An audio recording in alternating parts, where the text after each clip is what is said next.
I'm Professor Bradley Smith, Professor in the Department of Private Law at the university. And I've been employed at the university since 2003, as I recall. And I've been the editor at the JJS since 2019. For anybody not that familiar with your academic journal and your focus and scope, can you tell us a bit more about the journal? Yeah, the JJS is what we could typically describe as a multidisciplinary legal journal, as opposed to what you may call a specialized law journal. By specialized, I mean a journal that focuses on a specific field or a sub-branch of the law, typically something like human rights or mercantile law, for example. So we publish, in other words, on all aspects of the law relevant to the journal's mainly South African readership. We are a peer-reviewed and accredited law journal, and we've been published by or at the law faculty at the University of the Free State for 44 years. So it's a journal that's come quite a long way since it first appeared in 1976. Is there maybe an example of one of the articles that you recently published that would illustrate the multidisciplinary aspect of what you publish? Well, yes, I think, for example, our journal just in the past, the previous edition of the journal was a journal dedicated to a specific topic, which involved the right to development in Africa in general. And that was, a lot of an example of a type of legal research which has a broader component than just pure law. There's a lot of almost one could say there's a bit of sociology involved in that type of thing as well. But that would typically be something that is a dedicated journal. You focus more on that topic. But as generally speaking, we would focus on, say, multidisciplinary aspects, let's say teaching in the law, for example, or education in the law, where you would obviously have the educational background, but obviously dealing with the legal aspects pertaining to that background more specifically. So the primary focus would, of course, always be on the law. It's difficult actually to specifically pinpoint something because, the law is very diverse. And obviously the law touches each of us on different levels just about every day. So one could, you really could link it to many different things, many different, everyday scenarios as well, which are not your typical sort of what would often be referred to as black letter law. Literally just how is this section interpreted, or what did this court say about it, and so forth. So broader issues relating to society at large. But of course, we would always focus primarily on the legal aspects behind that, as opposed, for example, to let's say the philosophical aspects or that type of thing. So it's important that primarily we remain a law journal. So speaking of the laws affecting us in our daily lives, are you maybe planning a special edition or any special articles on the lockdown and the effect of COVID-19? I do anticipate a number of articles of that nature coming in. Obviously, it's this is sort of an ongoing process, and relatively, something that hits us relatively soon. So, there would certainly be scope for that type of research as well, and how, shall we say, jurisdictions have dealt with the legal aspects behind the whole pandemic. So, of course, that would certainly be relevant as well.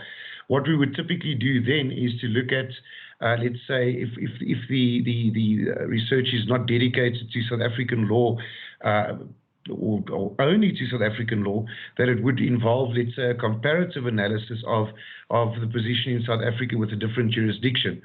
So we always, as I say, strive to focus on articles that are of primary relevance to our South African readership. Is it a competitive discipline to be the editor of a law journal in South Africa?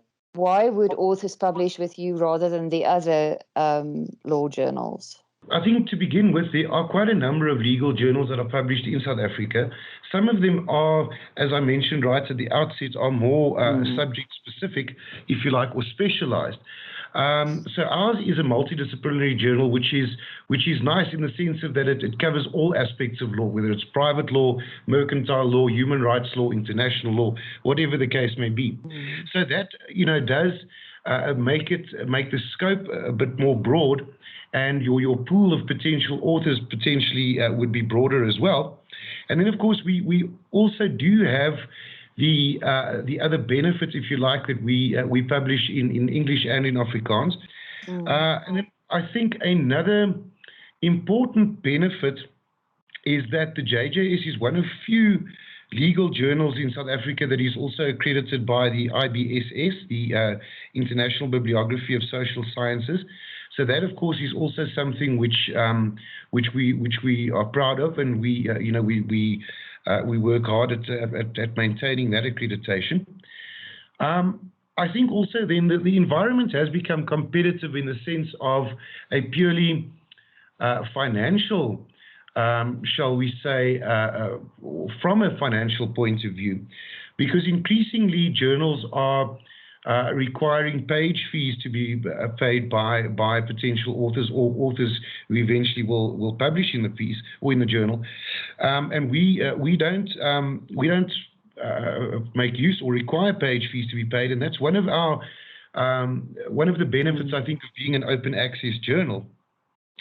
And then I think also in this environment that is quite competitive, some journals would restrict publication of pieces that have appeared in their journals on broader platforms, other research platforms and so forth, whereas at the JJS, because copyright subsists in the individual author or authors, we don't have a restriction on that type of thing either. So those are, I think, just a few aspects which could make the JJS an attractive vehicle or journal in which to publish. And that's something that that I think is good for scholarship in general. In other words, to have your work as widely available as possible. Just for interest's sake, from an author's point of view, how do you experience open access? Well, I think that the impact, I don't think that there really can be much doubt that your impact would potentially be broader, because of the simple reason that more people are reading your work. And that's so I would certainly advocate for an open access route, because for particularly that reason, it just makes your work and the work of others so much more accessible. For example, as an editor, you often are in the process of editing a piece, and in the process doing a little bit of background checking, fact checking, and that type of thing, and having the source materials that others have relied on readily available, and without sort of almost having to to move from your chair and able to access it, just makes life so much easier. So, I would certainly think that there are a host of benefits to going the open access route. A benefit of not being linked to a commercial publishing house, I think, if that's the right terminology to use, is that you have quite a bit of flexibility in terms of your layout and how you're going to do things, and you don't necessarily have to subscribe to rules laid down by a publishing house. And I think that is something which is nice for an editorial team to have a bit more flexibility in terms of what they publish and how they do so. For a successful open access journal then that is supported like the KovsieJournals by the university, what do you think is essential for somebody to have, to do, to think about if they want to start an open access journal? Well, I think in a way there's no getting around the fact that you cannot really run an open access journal completely independently and without any form of assistance, to some extent, if you like to put it, if I could put it that way, in a commercial sense. You do need financing, of course, for certain key roles and tasks that have to be performed. So I think one of the important things that one would need to do is to ensure that you have preferably a dedicated person or two that can who is qualified in terms of proofreading and language editing and that type of thing, and also to assist you in terms of getting all the pieces into the correct house style. And you need therefore a bit of funding in order to do this. So you have to obviously pay that person or those people. So you do need funding there. But I think that fundamentally the most important thing is that you cannot divorce a journal from a certain amount of, or a minimum degree of infrastructure. So you do need resources provided by your institution and potentially its affiliates if necessary, such as a production house that can generate the final product and deal with the related administration behind that. And I think at the UFS, we are fortunate because we have an excellent system in place in that regard, as well as the support financially, and sometimes not merely financially, but also morally, from a morale point of view, of our DVC research and the research directorate. So, you need some form of infrastructure provided by your institution at the very least. And as I say, that I would say is crucial. And then, of course, you also need a dedicated and enthusiastic editorial staff, which is generally made up of some of your colleagues at your particular institution, and then also others at other universities who would be on the broader editorial board.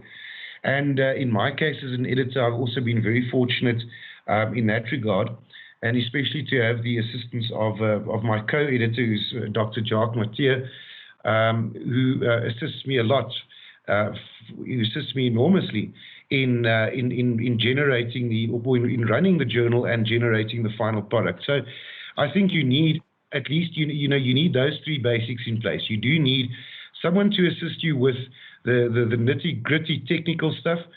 You need that infrastructure provided by your institution, and you need a dedicated team or editorial board.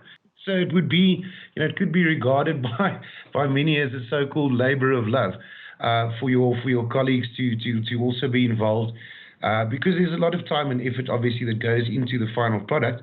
And one is fortunate when you have colleagues who are willing and able to do this, because of the love for their discipline and their broader discipline in our case.